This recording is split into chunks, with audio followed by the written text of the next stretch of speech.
à un contrat de concession. Pourquoi faire? Eh bien, pour nous dire un terre à haute tension. Bon, la renégociation bloquée par les rivalités au sommet de l'État. Voilà ce que retient et fait retenir le quotidien à propos du contrat de concession du terre aussi. La Somicène, la Somicène à terre, semble indiquer le quotidien ce matin. À la une du journal, on peut également lire mine du Sénégal, Somicène, Somicène dans le rouge, avec un déficit persistant. La société risque le dépôt de bilan. Nous livre bien entendu le quotidien, le journal, en tout cas de retenir, le DG et 4 cadres, le DG et 4 cadres se partagent plus de 107 millions, 107 millions de francs CFA des salaires annuels. On est où là? C'est l'interrogation qui s'imposerait. En tout cas, tout porterait à croire que Sawai, monsieur le DG de la Somicène, est assis sur l'entreprise et ce qu'entreprend Sud Quotidien gravite autour de la crise scolaire. En tout cas, point d'accord dans les négociations entre syndicats d'enseignants et gouvernement vers un dégel de la crise scolaire, informe bien entendu Sud Quotidien. Le quotidien critique pour sa part de révéler en tout cas rencontre entre le gouvernement et le G7, plus de 21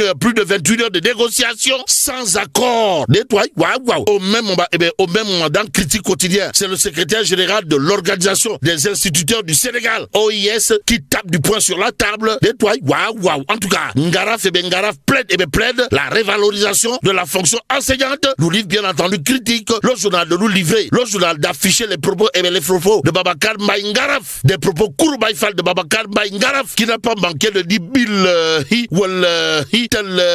Barke Seigne Touba. Le président Diomaye doit s'investir dans la stabilisation durable de l'école publique. Mais ce que rend public le Dakarois Quotidien gravite justement autour de la réforme des articles L29 et L30, avec à la clé le choc des ambitions entre le président de la République et l'Assemblée nationale. Et là, il est question du bras de fer, d'après le Dakarois Quotidien, d'où le titre du journal, à savoir le bras de fer. Et ce qu'on croit dur comme fer. Le Témoin Quotidien dans cette histoire porte sur l'initiative parlementaire relative à la réforme du code électoral. En tout cas, entre débat et inquiétude, c'est le titre du Témoin Quotidien ce matin. Le journal de renseigner le spectre d'une promulgation sans le chef de l'État. Et en l'État, Théodore Chérif Monteuil, dans le Témoin Quotidien, d'expliquer la démarche empruntée peut créer des amalgames aussi. Ndiaga Sylla dénonce une réforme faite sur mesure. Informe bien entendu le Témoin Quotidien ce matin.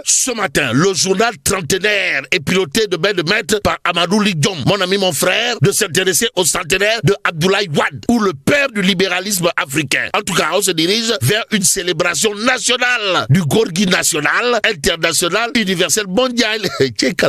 D'où notre intérêt de prendre Tribune Quotidien ce matin. Le journal du groupe D-Média, en tout cas, de révéler centenaire